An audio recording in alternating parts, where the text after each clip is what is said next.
Welcome back, everyone. We're diving into ancient Chinese history today, going back to the Warring States period. Ah, yes, a time of intense conflict, Right, right? exactly. Think intense political upheaval, seven powerful states all vying for control. Kind of like a map of China, but carved up, each piece wanting to be the biggest. And one of those pieces, well, one of those states was the Qin. The Qin, known for their ruthlessness and their military might, they were on a warpath, taking territory. And for their neighbors, they were an existential threat. And that brings us to Crown Prince Dan of the Yan state. He was facing a very real possibility of being the Qin's next victim. It's important to understand, just how bad the situation was for the Yan. Just imagine being cornered. Your resources, they're dwindling. Yeah. And a powerful enemy right there at your doorstep.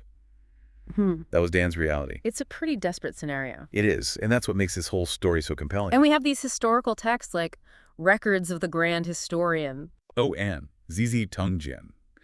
These sources are incredible. They give us a chronological account of everything, but also, insights into the political strategies and the key players. So we've got this underdog story, a desperate prince facing impossible odds. And you mentioned a SWOT analysis. Yeah, well, they didn't exactly use those terms back then. I didn't think so. But those core principles, analyzing strengths, weaknesses, opportunities, and threats, absolutely present in their thinking. The strategic thinking. If we apply that framework to Dan's situation, which the historical text let us do, we can see how precarious his position was. Okay, let's do that. Let's break it down. What were the Yan state's strengths? Strengths, unfortunately not many. Oh. Their geography, their advantage, it had been eroded by the Qin. Their allies, well, they were hesitant to go against such a strong foe. And their military, well, compared to the Qin war machine, it was, well, inadequate is putting it mildly. So, weaknesses galore. What about opportunities? Any chance for a lucky break? The sources, they don't paint a very hopeful picture. The only opportunity for the Yan, the Qin imploding from within. A highly unlikely scenario, given their stability and momentum. And threats. I think we can guess this one. The biggest one. The Qin, of course. They'd already conquered several other states, showing no signs of slowing down. The only thing delaying the assault on Yan was the state of Zhao's resistance. But based on the accounts, it wasn't looking good. Not good at all.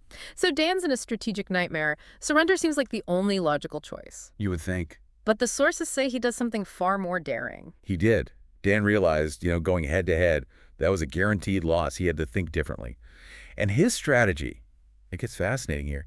Instead of fighting the whole Qin state, he shifts focus to Ying Zheng, the Qin ruler, directly. Talk about a high-risk, high-reward gamble. Was that even a common strategy, going after the leader instead of the army?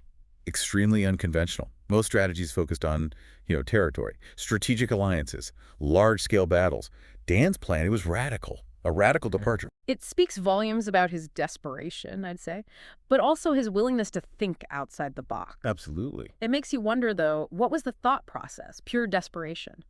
Or did he see something others didn't?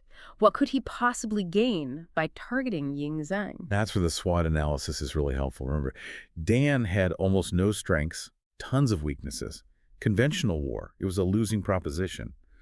By going after Ying Zheng, he was trying to, exploit a weakness, maybe, in the seemingly invincible Qin state. So even the most powerful empires, they have weak points, like finding a chink in their armor. What was Dan hoping to achieve? What was the goal? Chaos. The Qin, they were built around Ying Zheng's rule. If he was eliminated, Dan was hoping for disarray, potentially halting their expansion, giving the Yan a chance to breathe. This is all fascinating, but it raises a huge question. How do you even go about assassinating the most powerful ruler in China? I mean, the security must have been insane. And that's where the story gets even more intriguing. It wasn't just about the strategy, right? It was about finding the right person to carry it out. Yeah. And that's where Jing Ke enters the picture. Jing Ke, the assassin. His name, it's just synonymous with daring and intrigue. But before we jump into his story, I want to pause here, pose a question to you, the listener. If you were Dan, facing the same impossible odds, would you make that same gamble? Was his decision genius or just reckless desperation? We'll be right back. It's easy to see why Dan's strategy, it was just so radical. The historical text, they paint this picture of a society where military prowess and conquering territory, that was everything. That was paramount. and to target a leader, the enemy leader, directly. It just challenged all those norms. It really did. It definitely did. And it needed someone who was not only skilled, but also, willing to really embrace that unconventional approach. Yeah. And that individual, that was Jing Ke. So Jing Ke is chosen for this high-stakes mission. What do we actually know about him? Was he a seasoned assassin, a hardened warrior, someone who had done this before? That's where things get interesting. Records of the Grand Historian. It describes Jing Ke. And he's a really fascinating figure, really complex. He wasn't just, a skilled swordsman. He was also a scholar, a philosopher. He moved in all these circles, intellectual circles, martial circles. He was comfortable everywhere. He seems almost like, I don't know, a Renaissance man, like a warrior scholar, not your typical, cold-blooded assassin. Exactly. And that's what makes his character so compelling.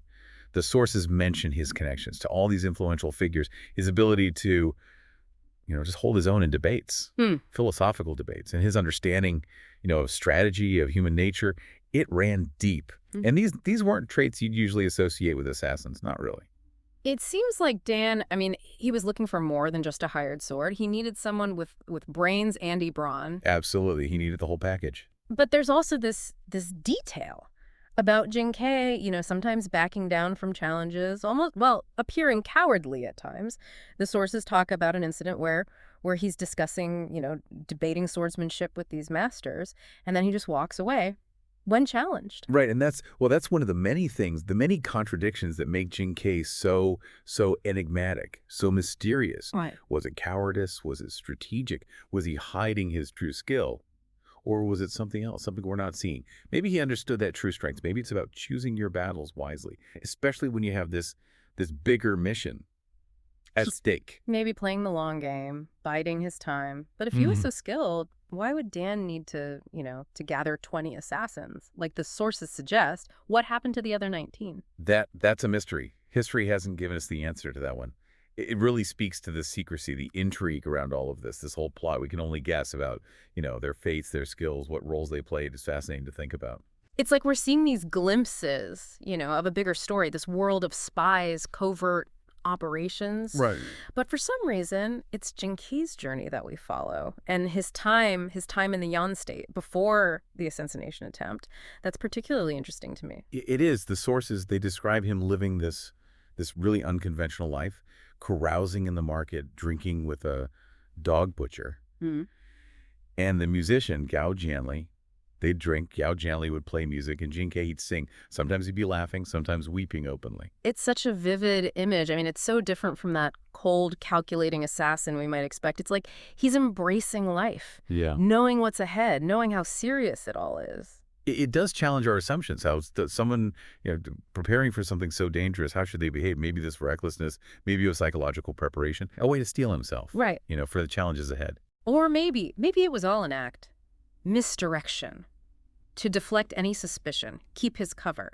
We can't forget about his companions either. The dog butcher, Gao Jianli, the musician. They weren't just, drinking buddies, right? Right. You're spot on there. Records of the Grand Historian, it portrays Gao Jianli as a man of principle, loyalty, a true kindred spirit to Jing Ke. And the fact that, the dog butcher, he remains unnamed in the text, that could mean something. Maybe he was someone important, operating, undercover. It adds another layer of intrigue. This carefree group, maybe they were this network of skilled individuals, each with their own role to play in this high-stakes plot. That's what's so great about historical research, isn't it? We're putting these pieces together, trying to make sense of it all, understand the motivations, the relationships.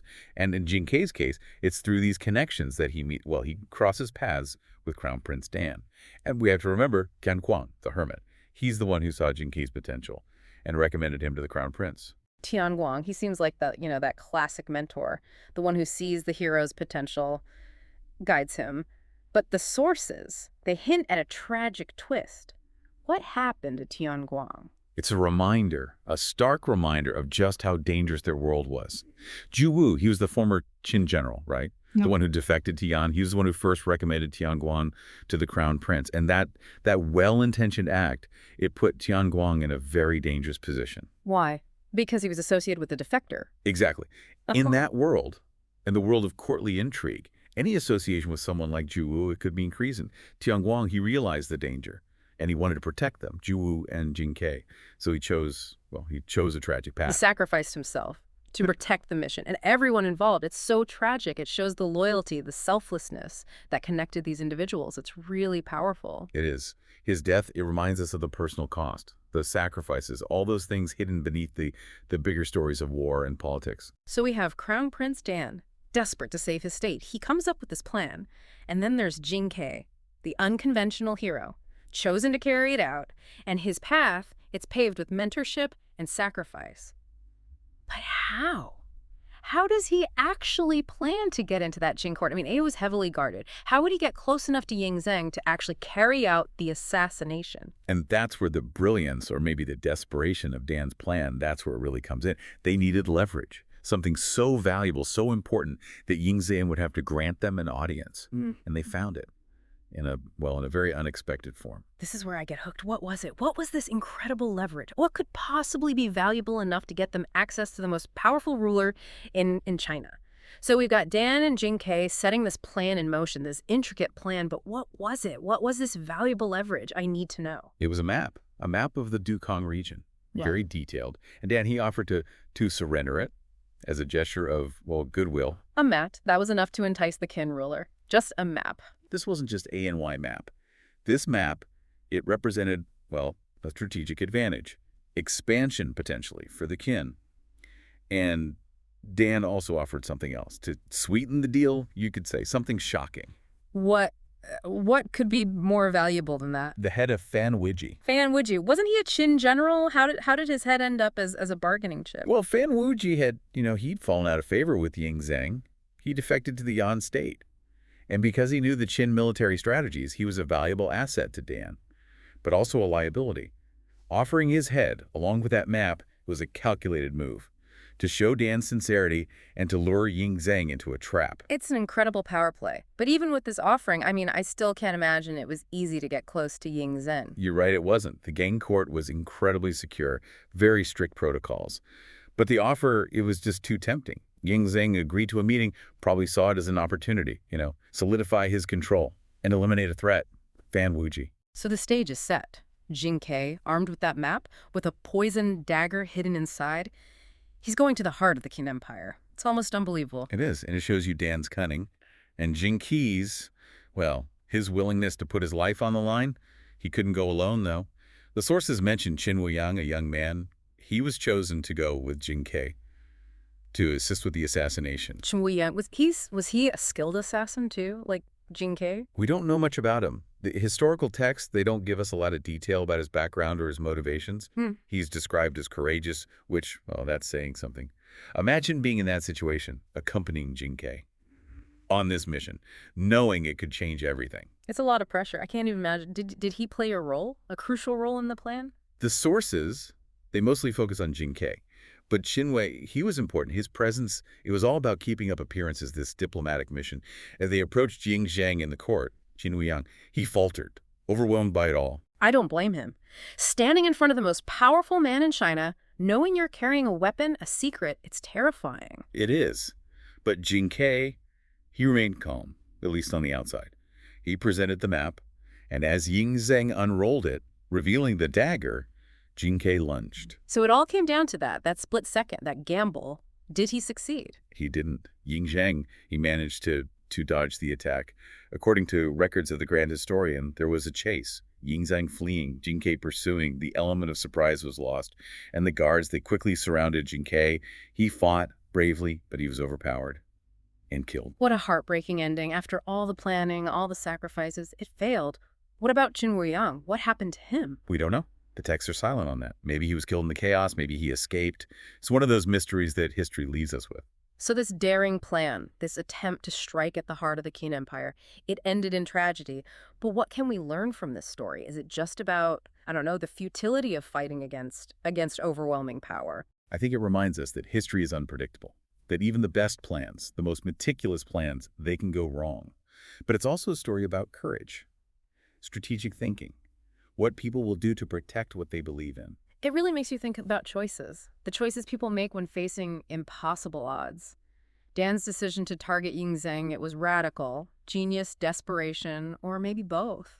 That's the beauty of history, isn't it? It's not always about the answers. It's about thinking, analyzing, considering different perspectives.